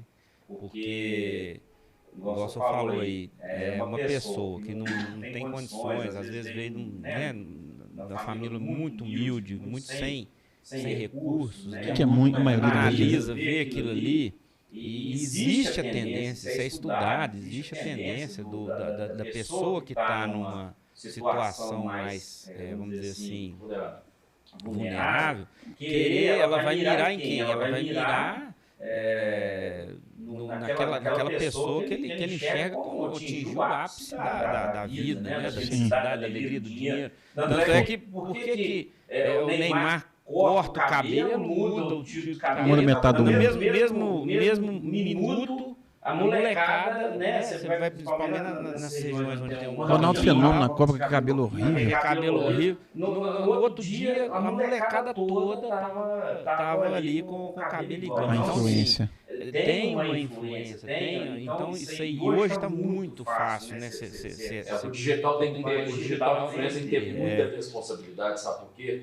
Quando ele vende um perrengue, que ele está lá em Cancún, mas aí ele, de uma praia para outra, o carro dele atolou e ele chamar isso de perrengue, tem que ter muita responsabilidade. Tem. Você está entendendo? Sim. Se é perrengue, perrengue é o sujeito que está levantando durante essa semana. 4 horas da manhã aí. Na região, debaixo de chuva, tem que acordar de Com a casa descendo morro abaixo. Isso é Pegar um perrengue. ônibus lotado, né? Esse restante é conversa fiada e vai... É a sociedade do camarote. E vai E aí, complementando esse negócio da pessoa que está na margem da sociedade ali, né, na margem do sistema, tem uma coisa muito bacana que a gente, né, que seria bacana, pelo menos, né, a pessoa entender isso, que a lei, ela se aplica para quem conhece ela e para quem não conhece também. Ou seja, não é porque você não sabe que existe... Que você não vai aplicar. Que vai não ser aplicado para você. É igual você pegar por exemplo, eu cheguei num país aí onde é proibido ligar o som do carro, vamos supor. Né? Proibido. Você não sabia que no Brasil é permitido. Né? Você dirigir com foliado. Um exemplo, para ficar mais claro.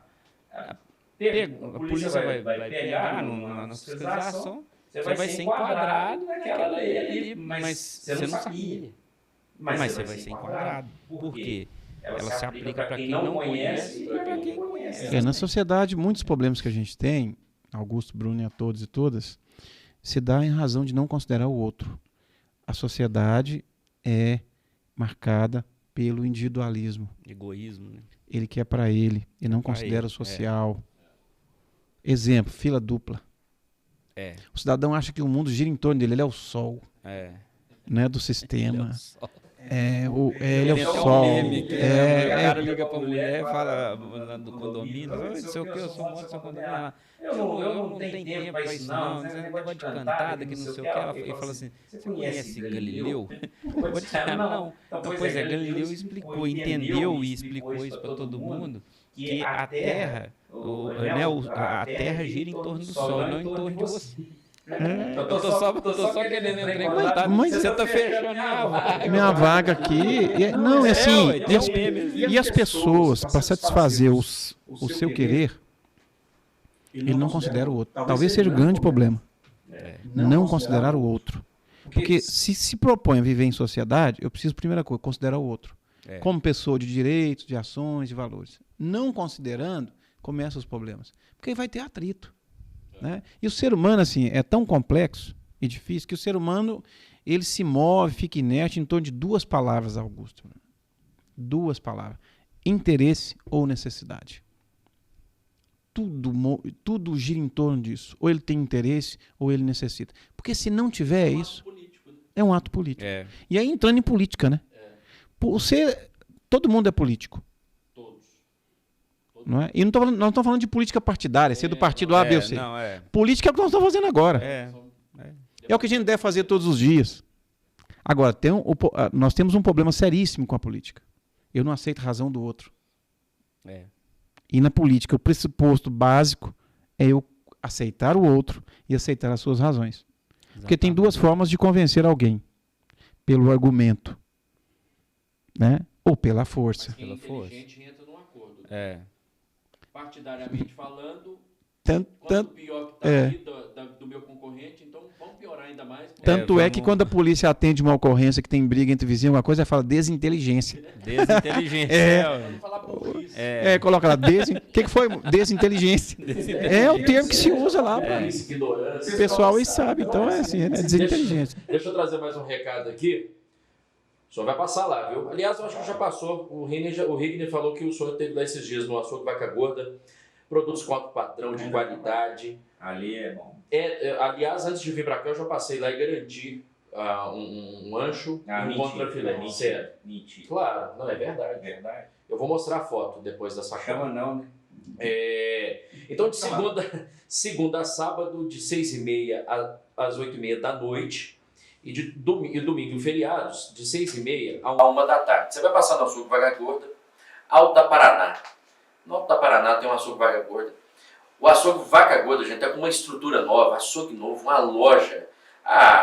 Parece uma boutique. Boutique da carne. Uma boutique linda, maravilhosa, as peças lindas. Você vê o pessoal trabalhando lá ao fundo, né, do açougue, fazendo ali o preparo das carnes selecionadas. Eles criam também, né, bois que são, né, abatidos, criação própria. Então o gado é selecionado mesmo. Pensa, Angus, já saboreou uma carne Angus? No Açougue Vaca Gorda você vai encontrar. Então você vai procurar lá o Rigner, o baiano que está sempre lá. O baiano, ele fala muito, mas na mesma proporção ele trabalha.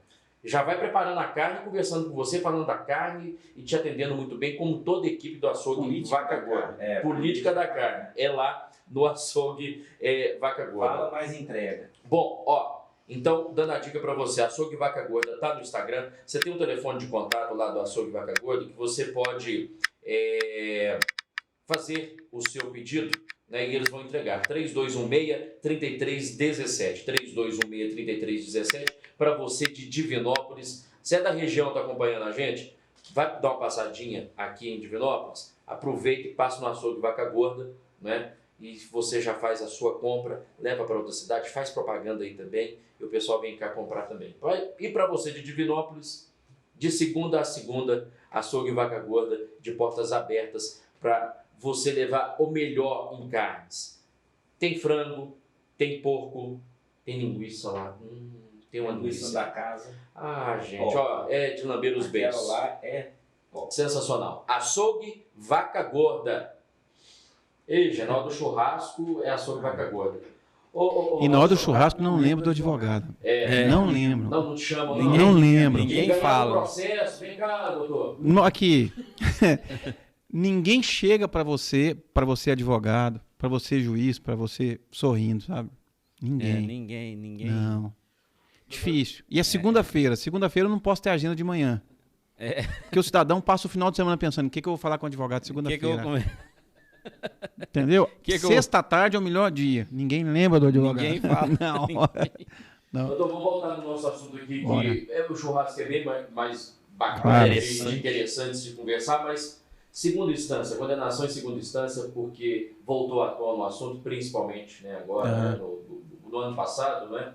E aí a gente sabe da articulação, politização em cima disso. Muito. E diante dessa segunda instância, estupradores, traficantes de droga, de armas, homicidas, muitos foram parar na rua para poder beneficiar um amigo. E aí?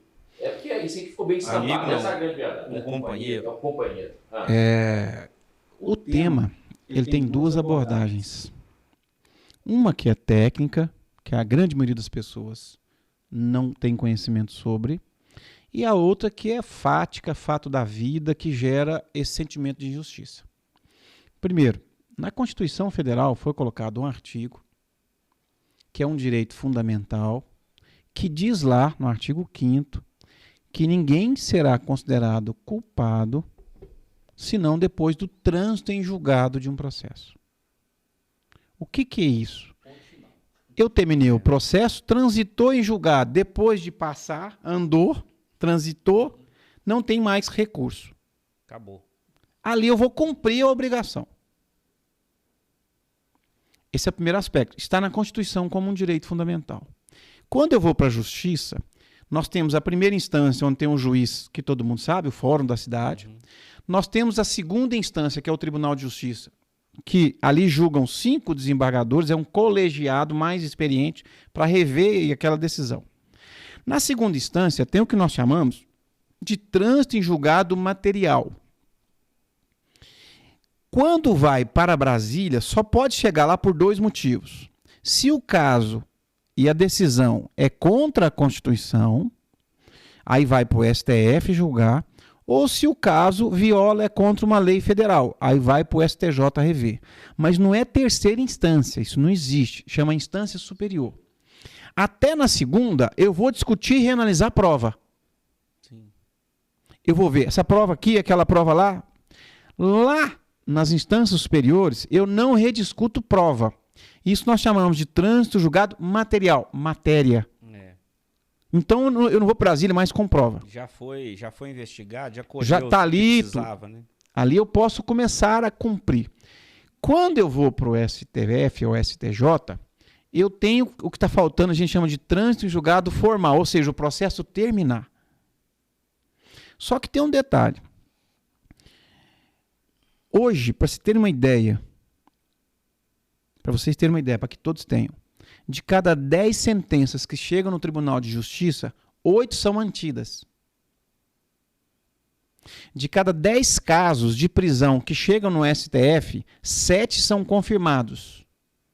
3 são revistos de prisão. Há erro ainda. Agora, você fala, mas não é injusto que esses caras, que a prova já está feita. Bom, tem um instrumento, chama prisão preventiva, que não tem prazo. E tem os fundamentos da própria justiça, que eles poderiam estar recluídos, porque a lei autoriza isso, não precisava esperar o processo transitar. Mas tem casos... aí é que entra a diversidade de pessoas, visões. Se eu tenho prova material, ali já está comprovado e tudo, eu não preciso esperar o trânsito formal. Hoje já tem instrumento para isso. É a forma. Mas aí as análises de casos são circunstanciais, não são tão bem feitas como deveriam, embora nós tenhamos excelentes jogadores, profissionais, tudo, não podemos generalizar. Não é? E esses casos, quando tem essa condição, são muito notórios. Agora, quando tem a dúvida, ela é muito cruel. Ela é muito cruel. E na justiça não pode ter dúvida. Na justiça não pode ter dúvida. Então, assim, a crueldade está na dúvida. E, às vezes, esse tipo de criminoso de largo potencial, ele se beneficia da dúvida. Às vezes, por um bom profissional que age de acordo com as normas, As brechas. né? Esses caminhos que a lei tem. Porque, assim, o que é lei? Lei é um fato social que foi convertido em norma. Então, tem saída. Essa dúvida ficou ainda maior porque até então valia. Depois passou no valer. Depois passou no valer. Não, até A regra 2009, muda historicamente, no meio do jogo, nunca se tratou isso. Sempre era transitar em julgado. Imagine que o mesmo que foi a favor depois foi contra. Agora tem uma coisa. A regra mudar no meio do jogo já é esdrúxula. Mas até 2009, não prendia em segunda instância.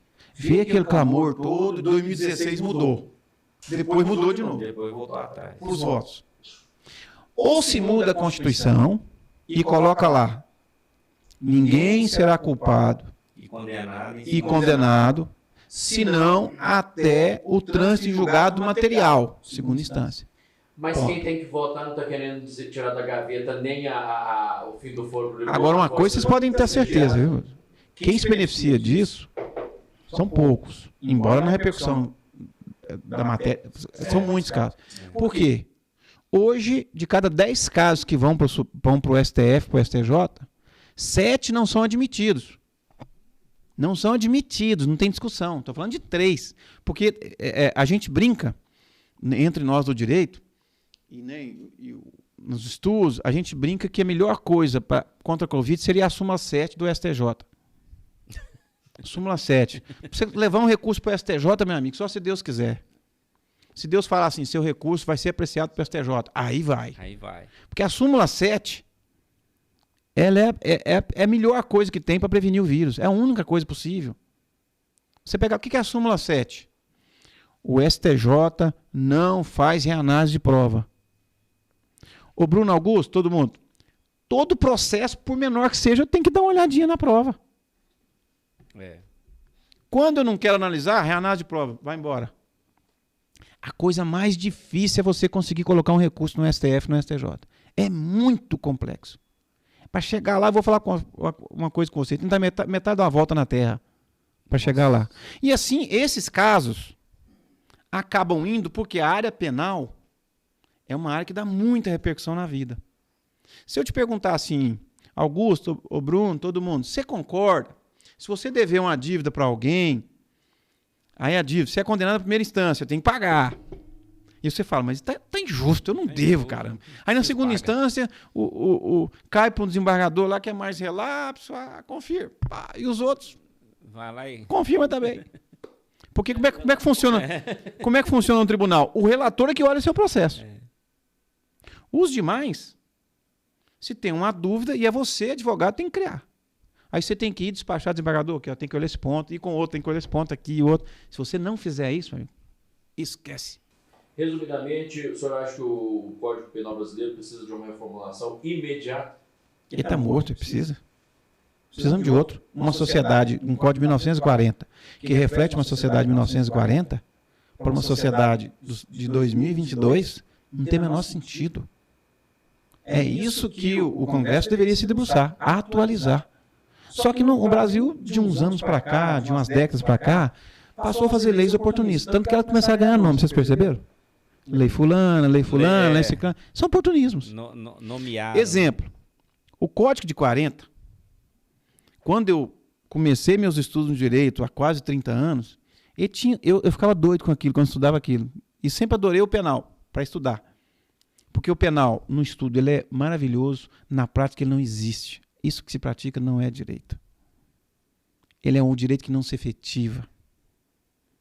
O direito penal é maravilhoso para estudar, na prática ele não existe. É outra coisa. É outra coisa. Não é direito. Tanto é direito penal. No Código Penal de 40, tinha lá o seguinte: sequestrar mulher honesta. Então, mulher desonesta podia. A interpretação. Sequestrar mulher honesta. Interpretação. Eu li aquilo, olhava e falei, você é louco. É lógico que não existe mais. Tinha um crime que era criminalizado até algum tempo agora, que foi descriminalizado, deixou de ser crime, chamava o crime de adultério. Por que foi colocado o crime de adultério no Código de 40? Só para entender a questão, para a gente chegar no nosso ponto. Foi colocado lá para que o homem pudesse punir as mulheres que se aventurassem a admitir um terceiro, uma terceira, um terceiro no caso, né, na relação não autorizada. Era o instrumento que o homem tinha de fazer a punição. Porque na nossa sociedade, o homem que tinha várias mulheres é garanhão. E a mulher que tem mais de um homem é prostituta, ou como queira. E isso passou para o código. Era um instrumento que o homem tinha para punir. Até 90 e poucos se admitia no júri. E o Supremo veio falar sobre isso há pouco tempo. Que tinha um argumento que os advogados usavam, legítima defesa da honra. O que é isso? O cidadão chegou em casa... Vou colocar o homem na figura, porque o código foi feito para ele se beneficiar. Então, por isso que a figura masculina. Ele encontrava ali a sua parceira, em vias de fato, a mulher da sua vida, a gente chama do direito de colóquio amoroso, não autorizado. Não é? E ali, ele tinha duas opções. Ou vendia a cama, ou tomava uma providência para manter sua honra. Por isso que tinha aquela expressão, lavar a honra com sangue. Sangue de quem? Dela. Ele a matava. E ia no júri dizendo o seguinte, eu agi em legítima defesa da honra. Porque eu estava sendo desonrado. Isso nos fóruns era comum. E muita gente absolvia com base nisso. Com base nisso. É o crime passional, né? É a emoção. É o passional. Porque eu sempre digo que o crime ele está vinculado à emoção. Se não tivesse emoção, não existiria crime. É uma motivação. Fala para os alunos, você imagina um cidadão que vai assaltar um banco aqui no centro da cidade. Ele abre o Código Penal. Subtrair coisa alheia móvel para si ou para outrem com emprego de violência ou grave ameaça. Artigo 157. É isso que está escrito lá na lei. Aí ele abre e fala, pena. Tantos anos, 12 anos. E fala, hoje eu não vou assaltar, não. Não vai ter jeito, não. 12 anos lá no colônia de férias, né? Tudo pago por nossa conta. Não vai dar certo, não. O criminoso ele não tem a consideração potencial do que você chama de lei, do que nós chamamos de lei. Ele não considera isso. Ele não considera isso. E por que o código, a gente voltando, por que o código não serve mais? É porque está colocado para uma sociedade de 40. Uma sociedade do século passado, da década de 40, que tinha outros valores, precisamos atualizar. Aí aquela que para fechar a questão da segunda instância. Imagina você foi demandado de uma ação, você tem que pagar para fulano. Aí, num acidente de carro, você está errado, o juiz diz, Bruno, você fala, mas o juiz está errado. O advogado fala, Bruno, você está certo, o juiz analisou errado. Vai para o tribunal por um azar desse, acontece, é da vida. Sim. O desembargador olha ali, num dia ele tinha brigado com a mulher, não sei o quê, não olhou aquilo lá, né, ou com a esposa, ou ela com o esposo dele, o que for, ou dela com a esposa dela também, como queiram, né, a sociedade admite todas as espécies de amor, e deve admitir mesmo. Então, se coloca lá, ele analisa e fala, o juiz agiu corretamente. 8 em cada 10 sentenças são mantidas, certas ou erradas. Uhum. Aí eu vou falar, não, você fala assim, não, mas aqui violou uma lei federal, nós vamos para o STJ. Aí o juiz fala assim, agora você vai ter que pagar. Você fala, não, mas eu tenho direito a um recurso ainda. Na dívida você acha que a segunda instância é ótima. A instância superior. Na dívida você acha que é ótima. E você acha até que é justo. Mas quando eu falo do crime, é diferente. Agora, existem casos e casos. Para esses casos graves, em que há uma prova irrefutável, indiscutível, eu tenho a prisão preventiva que não tem nem prazo. É verdade. Não tem nem prazo. E nós temos hoje um negócio que chama-se espetacularização do crime. O problema é esse. Vocês lembram no caso Bruno? Quando o Bruno chegou... Eu não, viu, gente? É o goleiro. É o outro. Quando o Bruno foi preso, trazido do Rio de Janeiro, tinha uma delegada, com todo respeito à pessoa, desse tamanho, e o Bruno é um cara... Eu tenho 1,83, o Bruno tem quase 1,90. O cara é grandão. Essa imagem é emblemática. Emblemática. Até a forma que a viatura foi posicionada foi pedido para facilitar a visão. E ela chegou com ele no braço, segurando um homem daquele tamanho. Diante daquilo tudo, ele não ia fugir, né, gente? Precisava daquilo. E se ele quisesse? Também. Aquele corpo físico, a autoridade talvez... aquele corpo físico, talvez a autoridade o impedisse. A autoridade ali representada. Mas aquele corpo ia dar conta? Não. E por que precisava disso? Porque as pessoas também querem tirar proveito político disso. Não estou dizendo ela. Muito longe disso, né? A delegada que trabalhou e tal, parabéns para eles pelo trabalho que fizeram. Agora, esses casos, o problema não é eu ter em segunda instância ou não. O problema é usar corretamente os elementos. Porque se eu usar isso como regra, eu vou prender inocentes. E vai mesmo. E vai. Porque de cada caso que chega lá, 3 são corrigidos. Então quer dizer que tinha inocente preso. Então, assim, é muito difícil. Direito não é matemática, justiça não é matemática. Você entendeu? Então, assim, né? Agora, para esses casos graves, para não ter um erro também. Caso a caso. Esses casos que a prova está esgotada e que o juiz pode determinar a prisão preventiva, igual tem vários que estão presos. Os chamados, né, desse grupo aí que nós colocamos, que muito agride a sociedade, todo mundo tem pavor disso, estupradores, criminosos, entendeu? Os grandes. Então, tem vários que estão presos. Psicopatas aí. Né? Jorge, deixa eu dar mais um recado aqui pra gente. A gente tá chegando já já estamos chegando no finalzinho aqui, mas antes, deixa eu dar uma dica aqui para você que tá afim de registrar os momentos mais felizes da sua vida. Tá chegando um bebê, você vai casar, sua filha está prestes a completar 15 anos, você quer registrar esses momentos? Então vai a dica aí. Fotógrafo Nando Oliveira. É daqui dos estúdios dele que a gente está também. Você quer preparar um ensaio fotográfico, você também pode contar com ele. Então, você vai acessar o fotógrafo.nando e também tem o nandooliveiraestudio.com, é o site, lá você acompanha todo o trabalho do Nando. É um cara que eu já conheço há um bom tempo, não vou falar aqui quanto tempo, porque depois vai contar a idade da gente, né? Mas já tem um bom tempo. É um cara que já teve passagem por vários jornais de Minas, né, como fotógrafo, registrando, e também se tornou um cara sensacional quando o trabalho é registrar momentos felizes da sua vida. Então, você vai procurar o Nando, anote o telefone aí também, 37 99111 6996. 37 99111 6996. O Nando vai até onde você estiver. De Divinópolis para toda a região centro-oeste, ele está aí fazendo o seu trabalho. Aniversário de 15 anos, gestantes, formaturas, casamento, foto e vídeo, é tudo completo. Então, Estúdio Nando Oliveira, tamo junto, parceiro, valeu, é a dica que eu deixo aqui para vocês. Se quiser dar uma chegadinha no estúdio também, Edifício Costa Rangel. Edifício Costa Rangel, nono andar, sala 912, Estúdio Nando Oliveira. Aqui você vai marcar a sua visita para você fazer um orçamento, ver os trabalhos. O Nando tem tudo, um portfólio fantástico para mostrar para você. Combinado? Estúdio Nando Oliveira. Professor, professor, né, também, né? Advogado, então, professor, doutor, professor. Eu só tenho que agradecer esse bate-papo. Eu acho que a gente falou de tudo um pouco e era isso mesmo que a gente esperava aqui. Foi bem bacana. Eu acho que o pessoal que está acompanhando gostou, porque foi fácil o entendimento, né?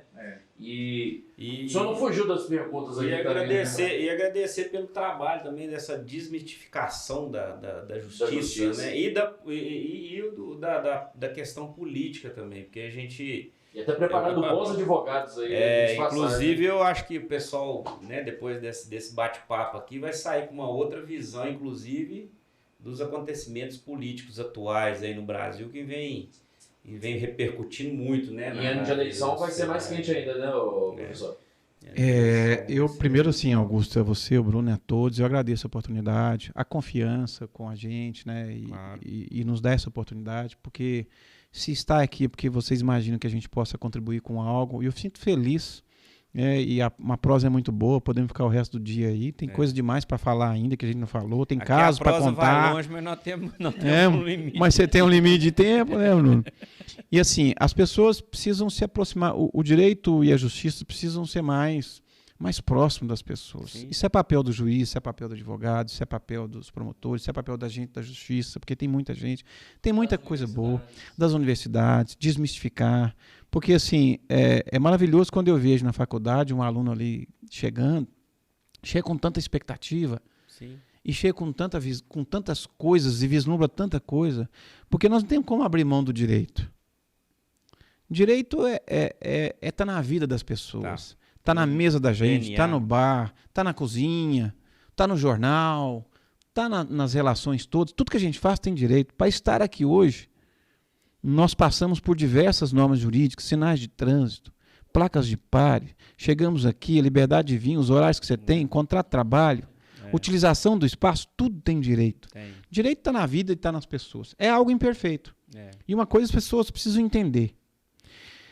A gente sempre imagina que o direito precisa estar à frente ou antes dos fatos. E a coisa não é assim. Primeiro o fato, depois a regra. E a regra vem regular o fato. Isso é direito.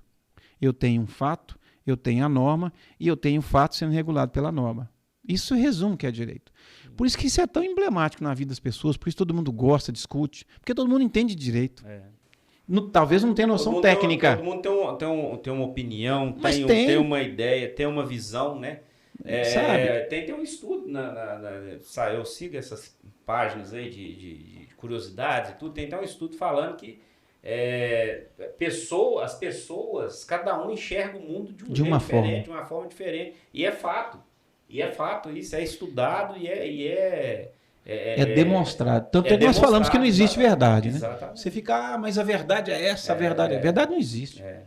Verdade é um ponto de vista de um fato num dado momento. Pelo juiz, pelo advogado, pela pessoa, por qualquer do povo, qualquer um. A realidade daquele ambiente, daquela pessoa também. E as pessoas precisam entender. Se nós temos, como você falou bem agora, Augusto, nós temos a questão política. As pessoas têm preguiça da política.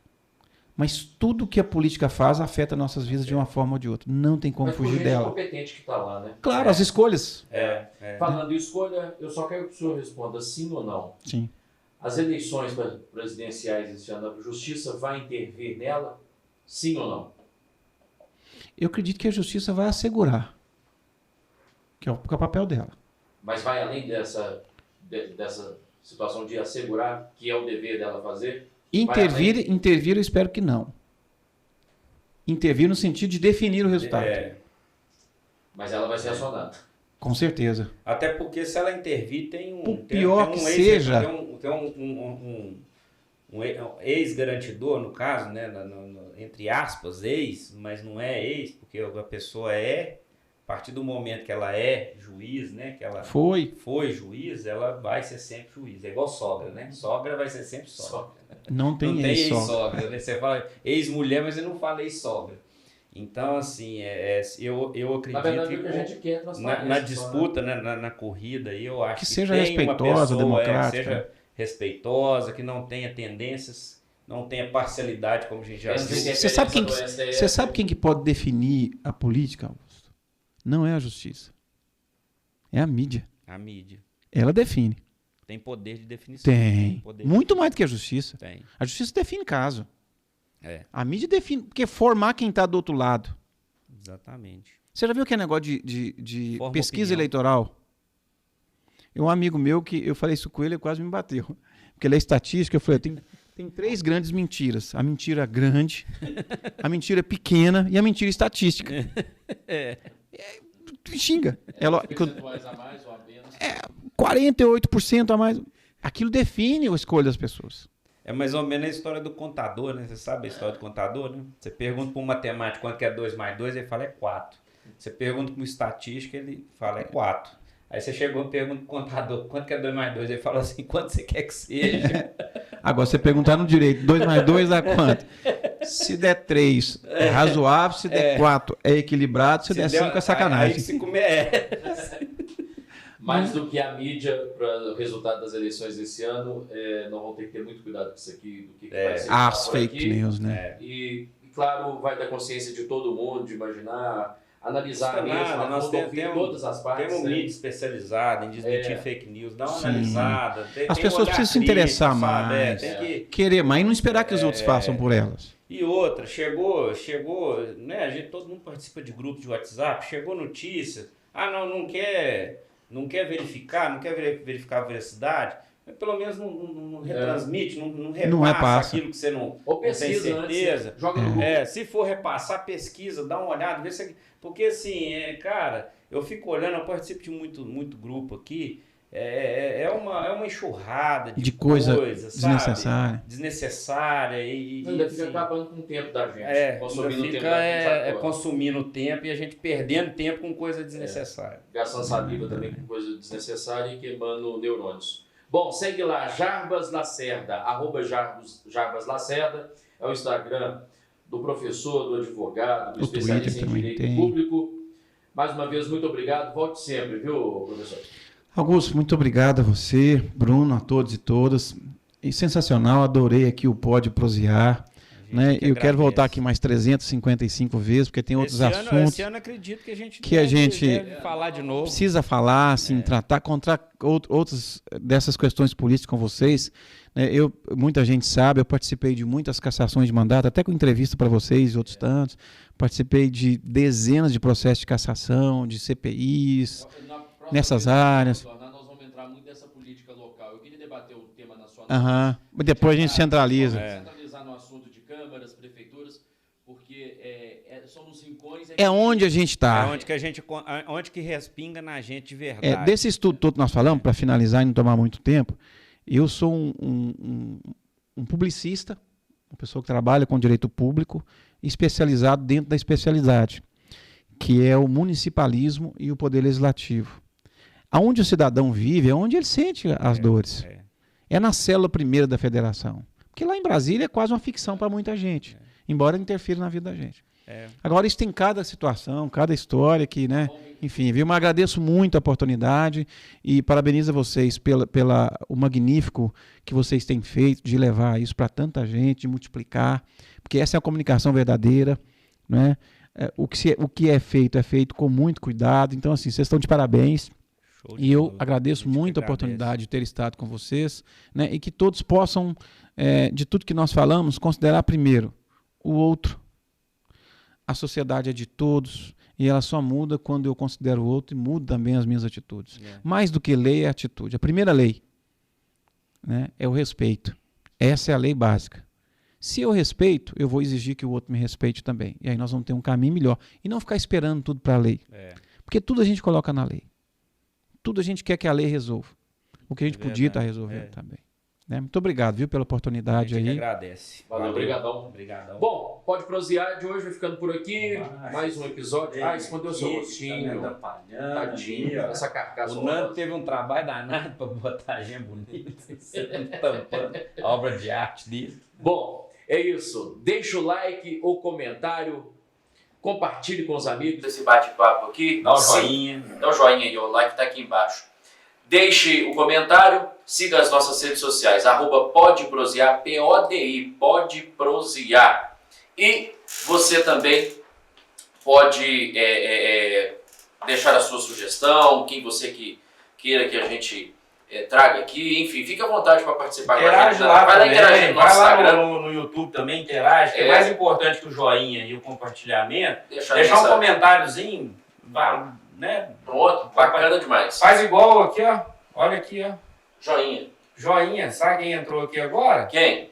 Gustavo Lima. Tá vendo? Gustavo Lima lá. Já deixou um like aqui já. Nosso parceiro. Parceirão. Localiza aí, bebê. Ô, gente, até o nosso próximo encontro. Você sabe, já na próxima quinta a gente está aqui sempre com um novo episódio a partir de 8 horas da noite. E estamos trabalhando, se Deus quiser, para a gente trazer esse projeto aqui ao vivo, viu? Estamos trabalhando, vai dar certo, vocês vão ver. Vai dar certinho. Segue lá, valeu. Pode prosear, aqui a conversa vai longe. Sempre. Com oferecimento de Oral Sim Implantes, Laboratório Central, Açougue Vaca Gorda e Estúdio Nando Oliveira. Pode prosear. Tchau.